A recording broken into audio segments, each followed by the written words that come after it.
let's just be real for a second about something that's kind of uncomfortable. If being smart automatically made you successful, the world would look totally different, right? The truth is, a lot of the smartest people you know, and hey, maybe this is you, feel stuck. Like there's this huge canyon between what they could do and what they're actually doing. So, what's the deal? What's the missing link here? We're going to dig into exactly how a brilliant mind can sometimes become its own biggest roadblock, and way more importantly, what you can actually do about it. So let's start by breaking down a really critical distinction. Okay, first things first, we have got to pull apart two ideas that we always seem to mush together: having potential and actually achieving success. Turns out, they're not the same thing at all. They're like two completely different muscles. So on one side, you've got intelligence.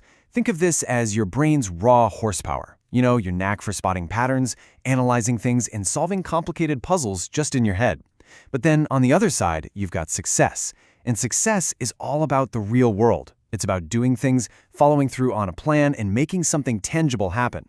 One's about thinking, the other is all about doing. Here's a fantastic way to picture this. Your intelligence, that's like a full tank of the best, highest octane fuel you can get. Just pure, untapped potential. But what good is all that fuel if the car just sits in the driveway? Success isn't about how much fuel you have in the tank. It's about building the habit of actually turning the key and starting the engine. So if intelligence is just the potential, what's stopping that potential from turning into action?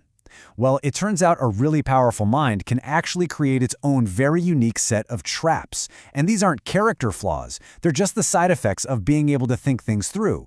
Maybe a little too much. The first trap, and probably the most famous one, is analysis paralysis. You know this feeling. It's when you get so lost studying the map that you never actually start the journey. See, your mind is amazing at seeing every possible angle, every single risk, and every outcome. So what do? You plan, you strategize, you build the perfect model in your head. But here's the danger. While you're busy making your plan perfect, someone else is already out there, just doing it. You have to remember this.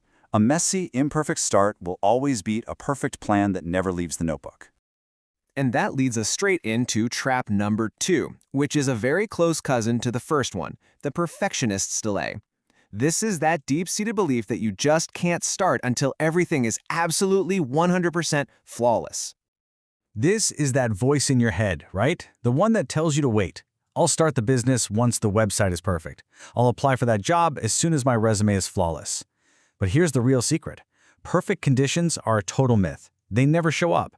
Real success happens when you start, get feedback from the real world, and then you tweak things as you go. And now for our third trap. This one is especially sneaky because it literally uses your intelligence as a weapon against you. This is when your brain masterfully disguises your fear as pure, cold, undeniable logic. Being smart means you're an expert at spotting what could go wrong. But that incredible skill can completely backfire. It helps you build these ironclad, logical-sounding excuses. I just need to do a little more research. You know, the timing just isn't quite right. You've got to ask yourself, honestly, are those actual reasons or are they justifications? A lot of the time, they're just your brain's very clever way of protecting you from the fear of taking a risk. Okay, so we've laid out the traps. And the good news is, escaping them is not about trying to be less smart. Not at all. It's about building a whole new set of habits, like a new operating system for your brain, that's designed to turn all that thinking into doing. So let's look at exactly how we do that. All right, here's the game plan, broken down into 5 key actions. First, take action early. Seriously, stop waiting until you feel ready. You never will. Just start. Progress needs movement, even if it's messy. Second, focus on results. Change your goal from being the smartest person in the room to being the most effective. It's about the impact you make, not just the ideas you have. Third, accept imperfection. You've got to start seeing mistakes not as a final judgment on you, but as critical data you need to learn. Every screw-up is a lesson. Fourth, balance risk with courage. Yes, use your awesome brain to prepare for what could go wrong, but then use your courage to step forward anyway. And finally, number 5, simplify. Real lasting success almost never comes from some giant, super complex master plan. It's the result of doing simple things consistently over and over again.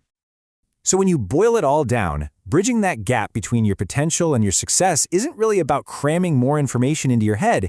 It's about a fundamental shift in your mindset. It's about retraining your brain to value doing every bit as much as it values knowing. Let's be absolutely crystal clear on this one point. Your intelligence is your superpower. It is not the problem. The real problem is the set of habits that you've built around that intelligence. The habit of overthinking, the habit of waiting for perfect, the habit of talking yourself out of things. You change those habits, and you will absolutely change your life. This is the ultimate goal, isn't it?